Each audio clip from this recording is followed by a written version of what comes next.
At the end of the last lecture, we have seen this general formula for raising a number, a base a at exponent b, decomposed in bits b0 to bk, in the right to left formulation. And now we are going to see how an algorithm is done to represent this. So first we notice that here, while a number of variables a0, h1, hk was used, each of them was needed separately, so they were not needed simultaneously, so a single variable is sufficient to store all of them. We need an additional variable d that will store the accumulated result of all the multiplications, which leads us to the following algorithm.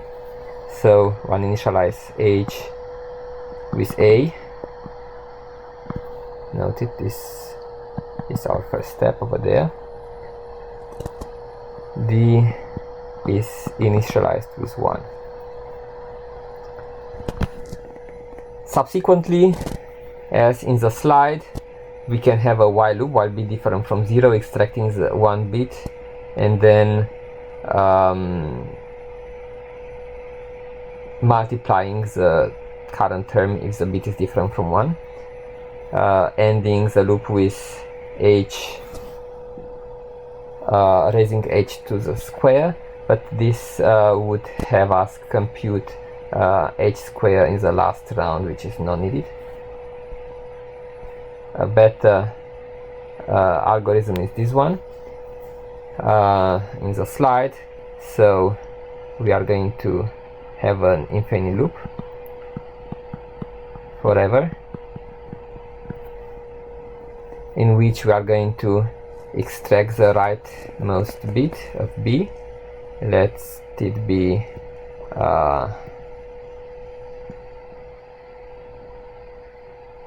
b, uppercase we'll use, equals b and 1. B then can be shifted to the right if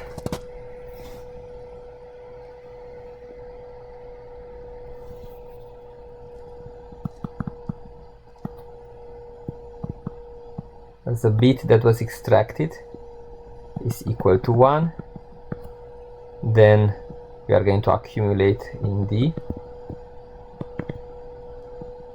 the last value of h. If we are done, then h no longer needs to be squared, so we can, and we are done if b is equal to 0. Then we just break out of the infinite loop. Otherwise we can raise h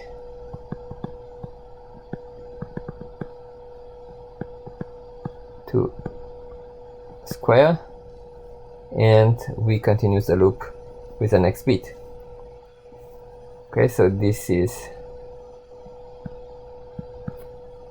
our algorithm. If we manage to break out of the loop by exhausting all bits of b, which should be happening eventually if it's positive, then we are going to return the last value d computed. Okay, so this algorithm has an advantage: it only computes h squared when needed. Let's now look at the way we are going to expect your solutions if you are going to get Canvas assignments. If you would compute 3, let's say power 77 using this algorithm, you start by writing the exponent in binary. In our case 77, it's 0, 1, 0, 0, 1 1 0 1 in base 2. As this is a right to left algorithm, we'll take the bits in that order and we write them here. First is a 1, then 0 1 1 0 0 1 0. Note that it came like that, and next, and the first bit became the last. So we initialized our variables. H starts being equal to A, which is 3, and D starts being equal to 1.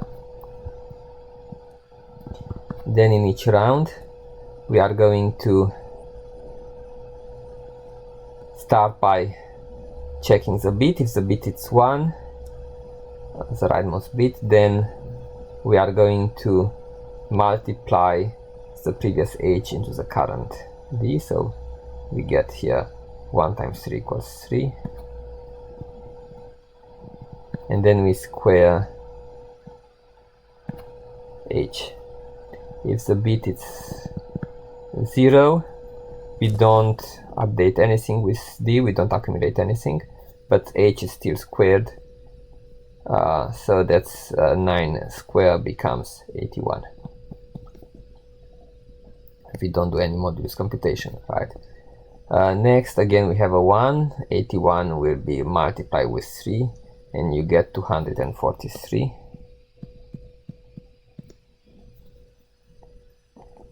And so on. The numbers here you would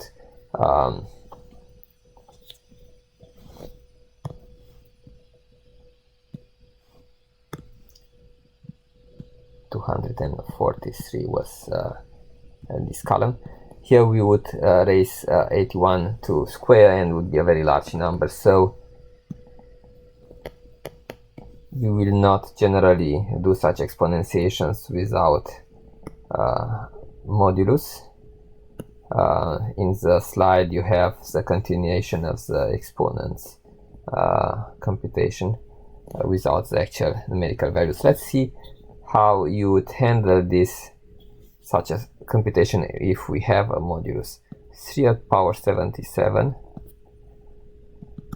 is going to be rewritten as 0 1 0 0 1 1 0 1 mod 5.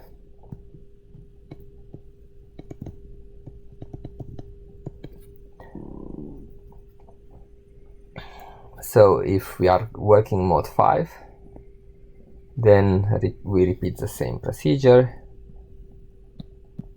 We take the bits right to left, 1 0 1 1 0 0 1. H is initialized with 3, D is initialized with 1, so the base became the first H. And then because we have a 1, we multiply D with the previous 3, and then we update H. Mod 5, we have 3 squared equals 9, and 9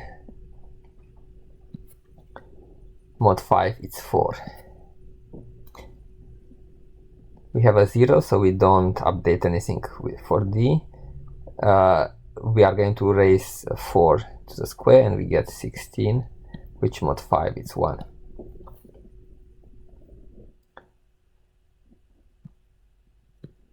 Here we have a 1 in the exponent.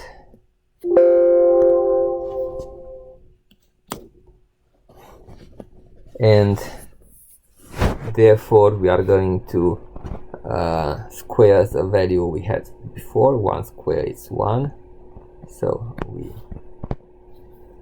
still have a 1 over here.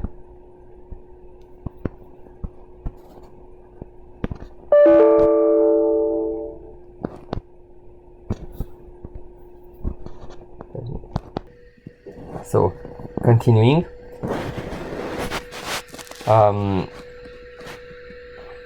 1 squared was 1, and because we have a 1 we multiplied with 3, so we keep having a 3 over here. In all subsequent steps, we keep squaring 1, which keeps remaining 1.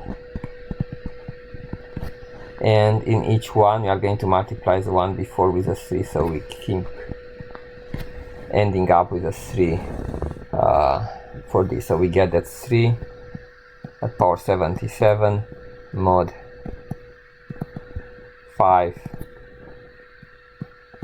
equals to 3, which is the result of the fast exponentiation algorithm. We can verify it because 5 is a prime. We can make a modification verification with Fermat theorem, namely 3 at power 77 can be written as 3 times a multiple of 4, and to find the multiple of 4 we divide 77 by 4 and we get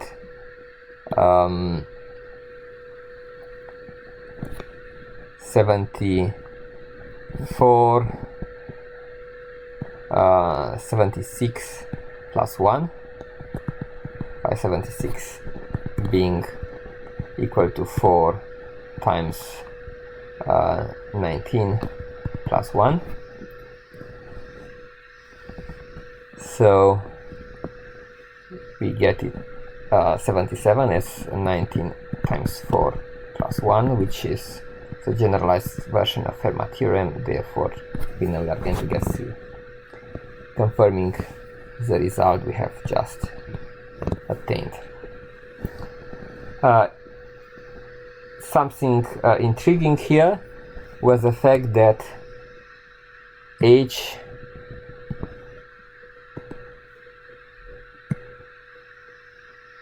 remained 1 continuously from one given exponent on. But this is not generally the case. It can happen in certain situations, but in general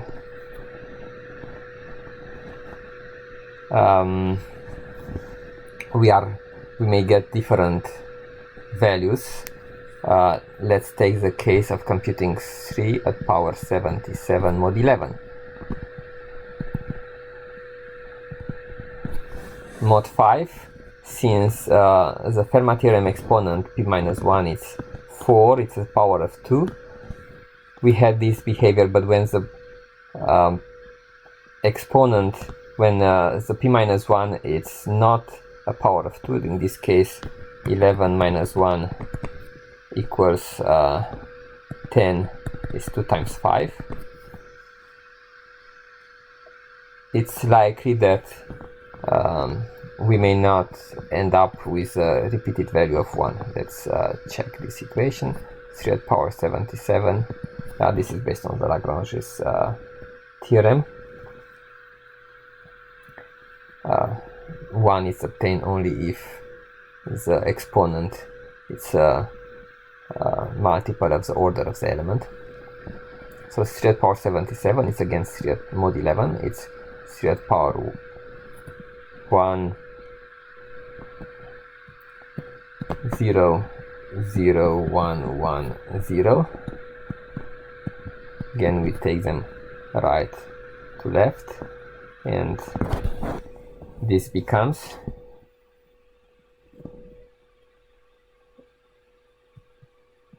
0 1 1 0 0 1 mod 11. We have again h equals 3, our current base, d equals 1.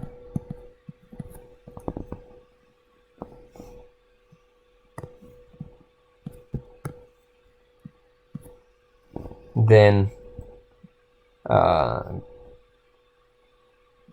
the first bit it's a 0.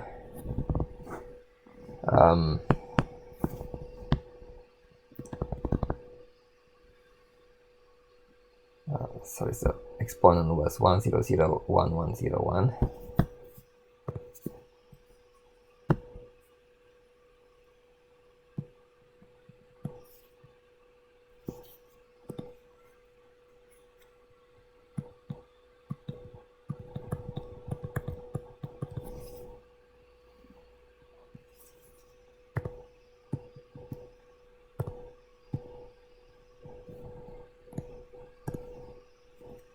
So we get them from right to left: 1, 0, 1, 1,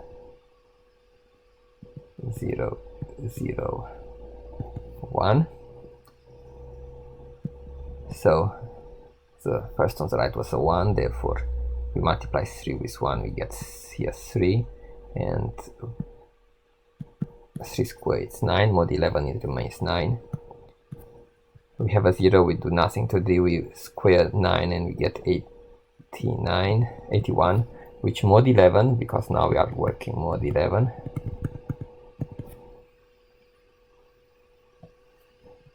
Right, we started a new example. Mod 11, it is 77 plus 4. Because the next exponent is 1, a bit is 1, multiply 4 times 3 makes 12, which mod 11 is 1. And 4 squared is 16, which mod 11 it's 5. Because of the next bit in exponent is 1, we multiply 5 with 1 and we get 5. And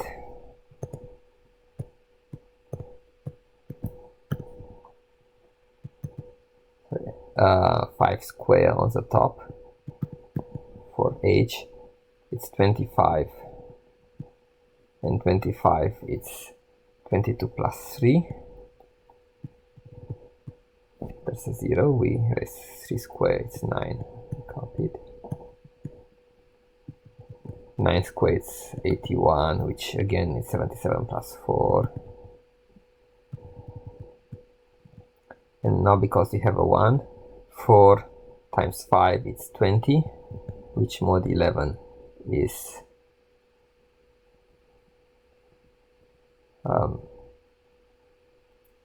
11 plus 9.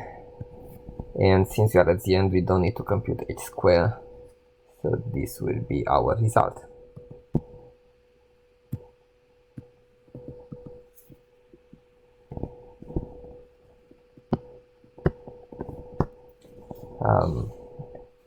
As you see on the slide at the left, if you are going to get a canvas exercise, it will just have the spaces for the numbers that are being shown, so I'm going to be expecting you to write something like this, namely h, d, and the exponents in the middle. So if the exponents are 1, 0, 1, 1, 0, 0, 1, and you have to compute something like 3 to the power 77 mod 11, then you'd be expected to fill these numbers 3, 9, 4, 5, 3, 9, 4.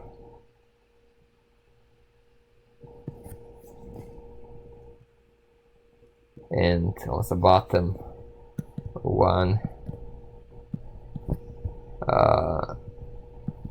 3,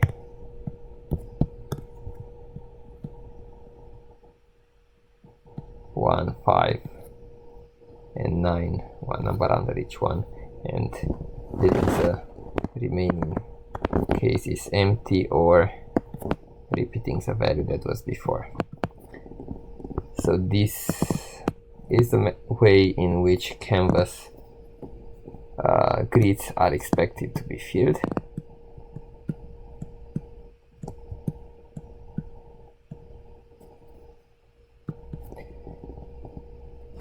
Eventually, here the last square may also be expected, function of the problem, in case a less optimized version of the right to left algorithm is requested.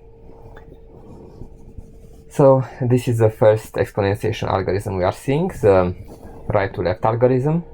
We are going to see one more fast exponentiation algorithm in the next lecture, which will help us advance toward mechanisms to solve the second important problem for number theoretic cryptosystems, namely finding prime numbers.